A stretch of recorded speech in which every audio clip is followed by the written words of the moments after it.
Hello, everybody. Welcome back to Cinema Savvy. It is myself, George, bringing you a very special video and our first interview of London Film Festival. I'm delighted to be joined by Ragnhild Ekner for an interview on her new documentary, ULTRAS, which is showing at London Film Festival. How are you doing today? I'm just fine. I'm actually at work. I work at a homeless shelter, so I'm in the meeting room now, doing this. Brilliant. Well, thank you so much for taking time out, not just of your day of your work as well. I know you are preparing to fly to London in the next couple of days too. So we're going to be talking about this documentary. I've been lucky to see it myself. Anyone that watches the channel knows I have quite a big background with football as an Arsenal fan, and an announcement at the London Film Festival that there would be a documentary on Ultra screening, which immediately jumped to my eye.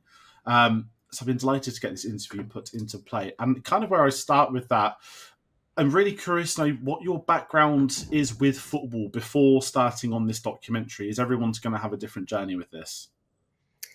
Yeah, I made one feature documentary before. It's called "The Traffic Lights Turn Blue Tomorrow," and it's about a friend of mine who committed suicide and about our common time in graffiti culture as kids, trying to grow up in a society that isn't for everyone. And that was quite a hard and heavy film to make, and I worked a lot alone. And went in and out of depressions. And what kept my nose above the water was going to football and the energy that I got from the stadium and from all of my friends there. And then in the end of the process of with the last film, I knew that I would like to give that kind of energy that I felt or got so much help from. I wanted to give it a filmic body, or and also to give the community in the stands a mirror that they weren't used to, because how the media often portrays football culture is like they or we are some kind of monsters. Or so I've been going to football myself since my early 20s. It was actually a friend who brought me. I haven't been going to football as a kid, like with my family. We weren't a sports family. But as soon as I went to my first game, I was just I knew I was gonna continue, and it's now my most important social environment, I would say, or community. And so, apologies to hear about your friend with that as well, especially looking at this documentary with football as well. Some of the people involved do speak about the loss through grief. They find sport, they're able to go to games from own experiences in a similar boat.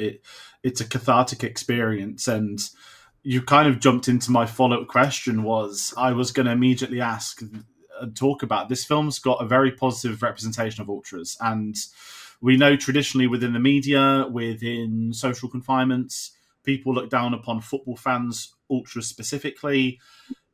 And firstly, it's a thank you from myself that I got to experience so many different cultures within a 90-minute documentary in different continents, their experiences with ultras. But did you always want to tackle that approach of, well, the media says this, and there's not necessarily the full truth, whilst there are horrible incidents, which we will talk about in this as well, which is explored in the documentary.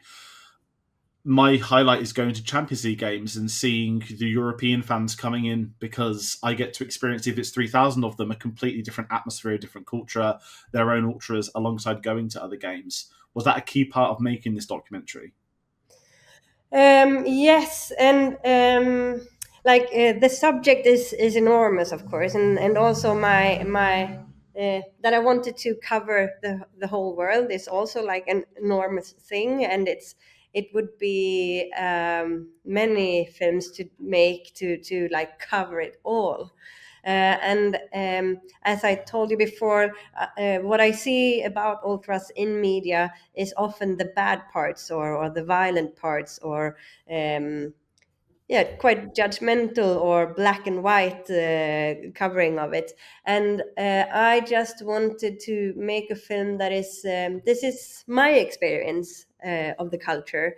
And I'm not a journalist. I'm an artist, and so I don't have the journalistic responsibility to like show both sides or be neutral. Or I'm making this film. I was just me, so it's my eyes on the phenomenon, and that's of course that has been the critique of the film. Like people that don't like ultras or that judge the culture pretty hard. They think that I haven't shown it all, but this is my view of the phenomenon, and I just wanted to write a love letter to the community or to the subculture as a kind of thank you for what it gave me. No, I really appreciate that, and I like that too. And it did feel like as a viewer, we do get that experience, and that kind of tails into where I'm going. With this is you mentioned you got to travel the world for it. How did you pick the leagues or the clubs or the countries? Can you talk about that process? Because for me, at least, it was great not to see here's a stereotypical top team that everyone's heard of. Instead, we were going to different cultures, different divisions. It was really interesting.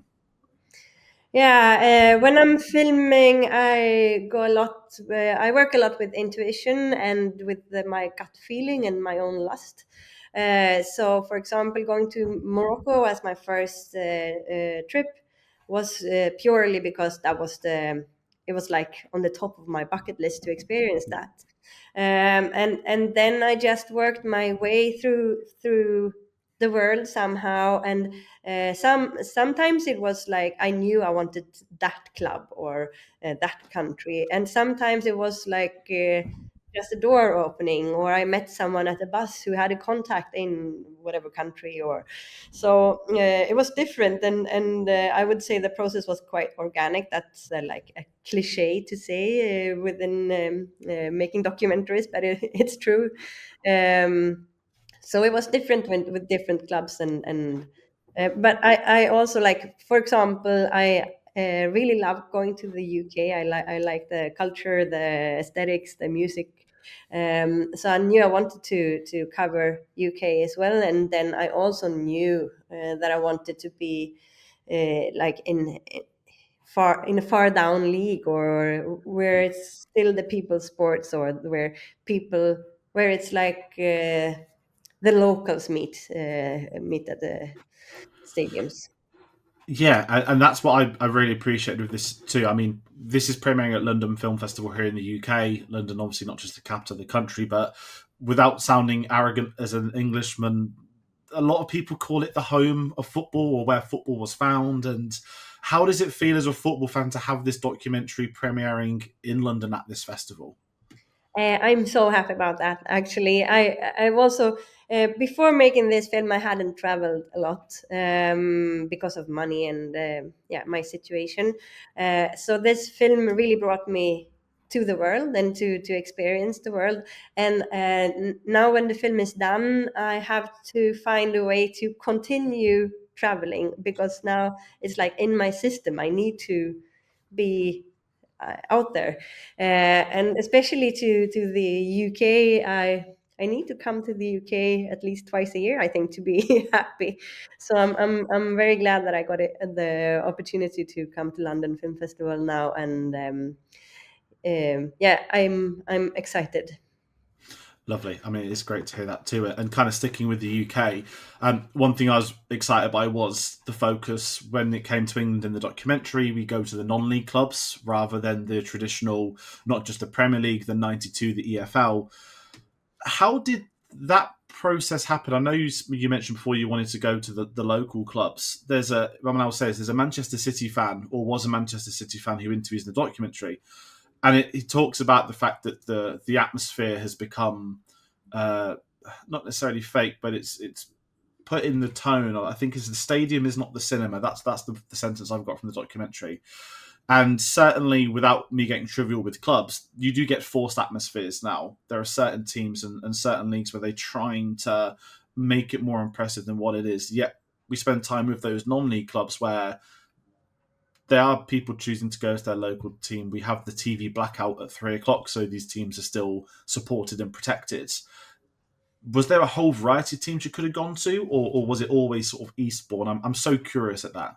That I would also say it was just I was obviously making some research or what clubs there are, and my way of getting in touch with different groups, ultras groups around the world, was often through social media, as the ultras groups often have an Instagram account where they put their tifos or activities. And then I found their Instagram. So maybe it was just because they had a good Instagram, and or that someone from their group answered my question.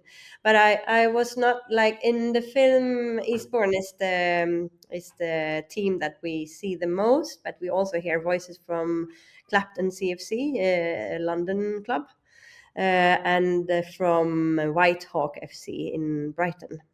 So I was in three different places and clubs during my journey to UK. But I really like the Eastbourne town part, because Yeah. it's like a town, like when they talk about the town and the identity of the town, it's like it's not very sexy, but they're still proud of it, and I think that's really nice, that they go for it so hard. Or um, for me personally, I think the UK part of the film is my favorite, because it also has a lot of humor and some kind of self distance, or to joke about themselves, not take themselves too seriously, but just to have a laugh and be with your mates and have a beer, bring your dog. I like that. Yeah, it is great. And I think with the UK, obviously our background with football there, I think is it 4,000 or 40,000 clubs or something crazy that through the FA levels they've always had that, and it's great to see that supported because I'm an Arsenal fan, so I'm very used to seeing my team on TV or in person at games, and we know the wealth of those top divisions. Something I'd be curious to ask, and this maybe goes in a tangent away from the documentary episode slightly. We're starting to see in the UK certain clubs trying to bring in their own ultras. So I'm not sure if you're familiar with Crystal Palace. They have the best example of that. Um, Ourselves at Arsenal, there's a group of lads called the Ashburton Army who have tried. They did very very well, and that area then became a corporate area because everyone wanted to be sat by the ultras, and then their attendances were slashed. What do you make with a positive documentary such as this on that culture changing with these? I don't want to say bigger teams, but I'm trying to think of the right words. The teams which would always look away from ultras, now they're welcoming them. Have you noticed that whilst traveling, looking at some of these other clubs? Firstly, I would like to ask: is the idea of having an ultras group in these clubs, is it the club's idea, or does it come from the grassroots? It comes from the fans. So I can't Okay. comment on the Crystal. I think Crystal Palace. From my understanding, is they started up as a big group.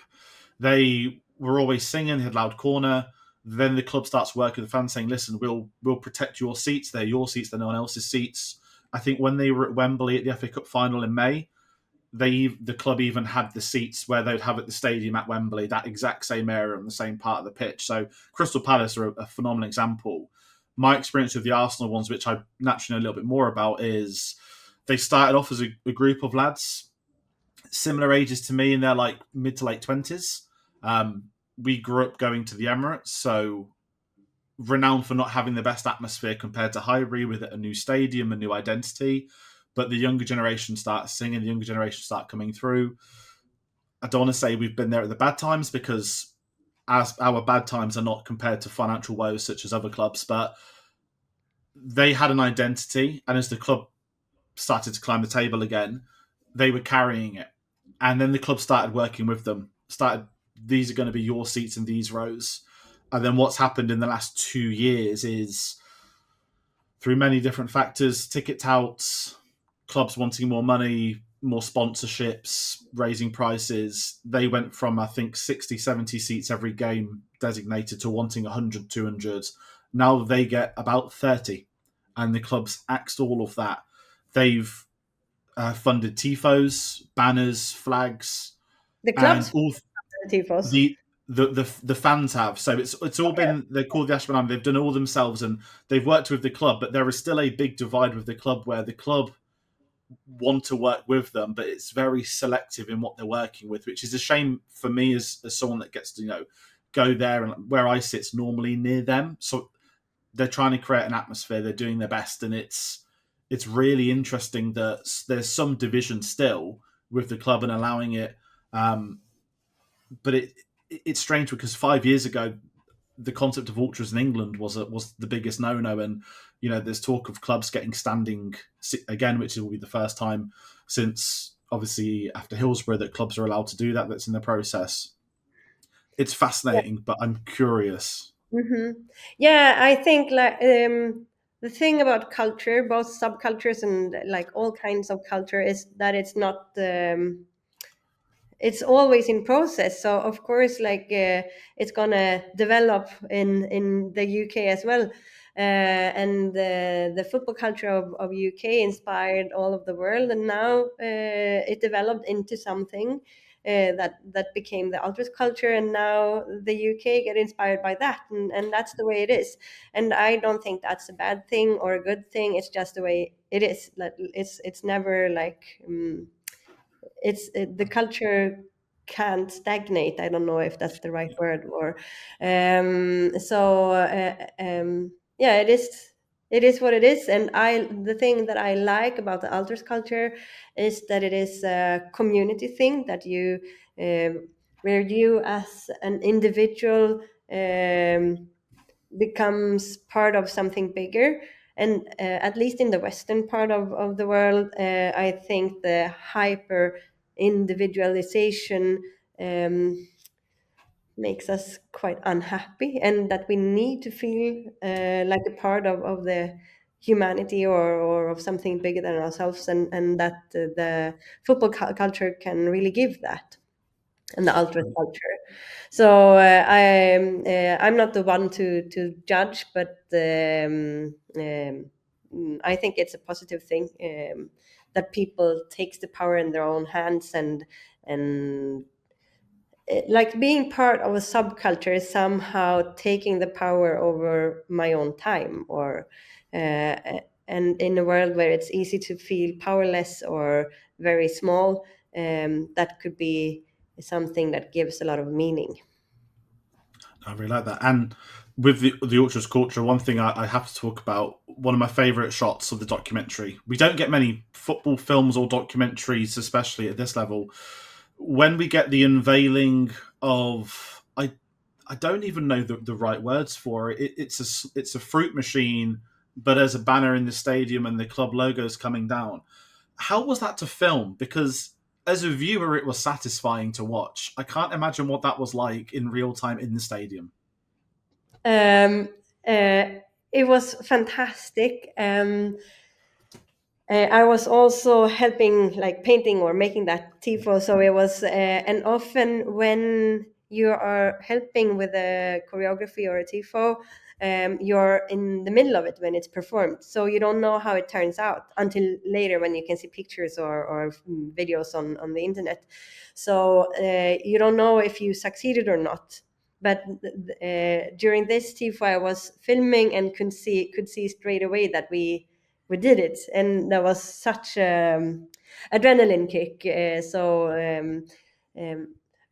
and all in all, like making this film was a lot of adrenaline, even if it's of course a lot of hard work by the computer as well. But I've gotten to experience like the really highs of life. So it was fantastic seeing it, and that it worked out. Lovely, brilliant. And kind of with that, it's going from a high to something I did want to talk about, which is quite delicate. Very specifically, we get the Portside massacre at the end of the film. This is something that I don't think I can remember it happening at the time. But with myself at 2011-12 time being within those footballing groups, I would certainly see a lot more of the worldwide sporting events more so than selectively Europe or Britain, like certain news outlets would do here. It was very powerful to include that, especially with the contributor of that went through a terrible experience with loss. How did you go about inserting that into this documentary? Was that something you had in pre-production, or was that something that was developed as time went by, like some of the other things we've spoken about? I actually knew all the time that I wanted it in the film, and that is because mainly because I wanted to show that the potential, like ultras groups, they know things, like they have certain knowledge that all people doesn't have, and this knowledge is how to organize big groups and how to resist the power or resist the police. And that could of course be both good and bad, but it's like a knowledge. And I would say that anywhere in the world where there is altruist groups, that knowledge could be used when necessary. And that was the case in Egypt during the Arabic Spring. Then the altruist groups of Cairo, rivaling groups, they went together to front the demonstration during the Arabic Spring. And because they knew how to confront the police or how to organize the big groups or the big demonstrations.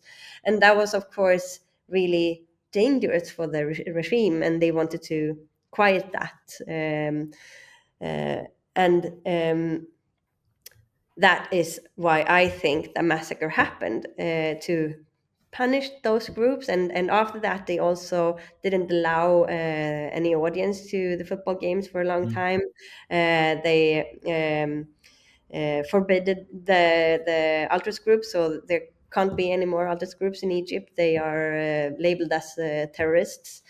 I wanted to have that in the film, that this kind of community could also be a resistance in the wider community. And that has also been the case not long ago in Argentina, when there was big demonstrations for the rights of the elderly people in the country. Then there were also football fans in the fronts of those demonstrations. The same happened in Ukraine. I've seen that in many places in the world, and I think that could happen or would happen wherever in the world you are. I think it was really well said, especially when we're watching it and you start to realize when the person who was talking about his experiences, we knew what weapons they had, we knew how they would set up for the day, and I guess it's something no one would ever think about until they're in that snare of actually we know what to do with this. And as you said, it can be incredibly powerful and helpful to a cause. And then I think it shows a reality as well with what the police would then go on to do. I know the documentary didn't deal with the aftermath, and there were death sentences, there were retrials as well. There was the knock-on effect. I think the Egyptian Football League suspended for 2 years as well. Like it was horrific. And at the time, Egypt had one of the best teams in. I think they'd won AFCON a couple of years before. I know they've got Mo Salah now and a few players, and they've got better, but it really did shut Egyptian football down. And I thought it was very powerful to include it and to end on that as well, versus what's been a really lovely documentary in the way of, as you said, we're exploring the different cultures, the people of backgrounds, whether it be young girls attending football together or it be fans coming to doing tifos as we're working on.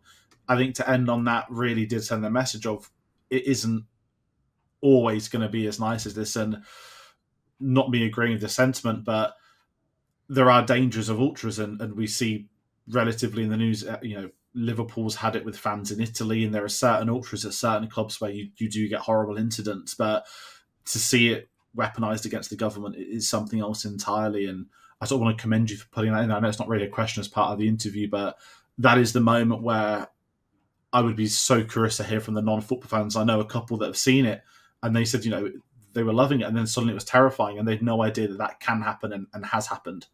Um, Yeah, and it's so also that, like the hard thing of having that in the film is you could make four feature documentaries about just that mm, incident, because it's a big and complex incident, so it's hard to cover, of course, in 10 minutes. And I understand if you don't know it at all from the beginning, then it's hard to grasp. But I hope that watching the film might make someone Google or try to research it a bit, or also to not like I want the 72 person who died to be remembered, and for their lives or and deaths not to be meaningless. So that's also why I wanted it in the film. Yeah, absolutely. And it was a very touching moment as well, especially with the. I'm not going to. I know that names were changed and audio digitized as well, which was a great way to protect people for their security as well. And I do think that is worth for people watching to remember as well with football, with these documentaries, that there is a history within sports, within anything with crowds, that there are incidents that do happen and it comes from it, whilst others are celebrating and there for differing reasons. And I didn't plan for this to be the final question. I was going to end on a light note talking about England, but I ended up doing that a little bit early. So I don't have that any questions lined up past this point. I would love to ask you if you're planning on going to any football games whilst you're here in England, but it's the international break, so there's not going to be any on. But I would love to say, if you were going to any of the British football games, are there any clubs you'd love to attend that you haven't been able to go to yet, or any other ultra groups? As many as possible, I would say. Both. I have never been to any of the big games like the Premier League or Championship games, so that would be nice to experience for real sometime. But all in all, like my dream holiday would be to go on train through the UK for a month or something, just through both cities and villages and everything, and go to football everywhere. Amazing. Yeah, there's a lot of people that do that. That I think they're called ground trotters. Is the group? If you're curious about social media, there. I've got a friend who does it whenever he's on holiday. Doesn't matter. He's a big Coventry City fan. Doesn't matter Yeah, what game they're playing. it's He the best goes to way the of traveling. stadiums. Yeah. Yeah, always does it, and it's lovely to see. And It's also a great way to start speaking to locals and yeah, get to know people, and yeah. definitely lovely. Well, thank you so much for your time in this interview today. As I Thank said, you. everybody, Ultras is going to be showing at London Film Festival, and when there are more distribution methods available, we will share them on our social medias. We will also have a review out on the channel as well. But that is me rounding out. Thank you so much for your time. I really do appreciate it, Thank especially you for during work. inviting me. Thank you. No problem. Take care. And for everybody watching at home, we'll have a lot more London Film Festival coverage coming to you over the next couple of days. Take care, and we'll see you on the next one.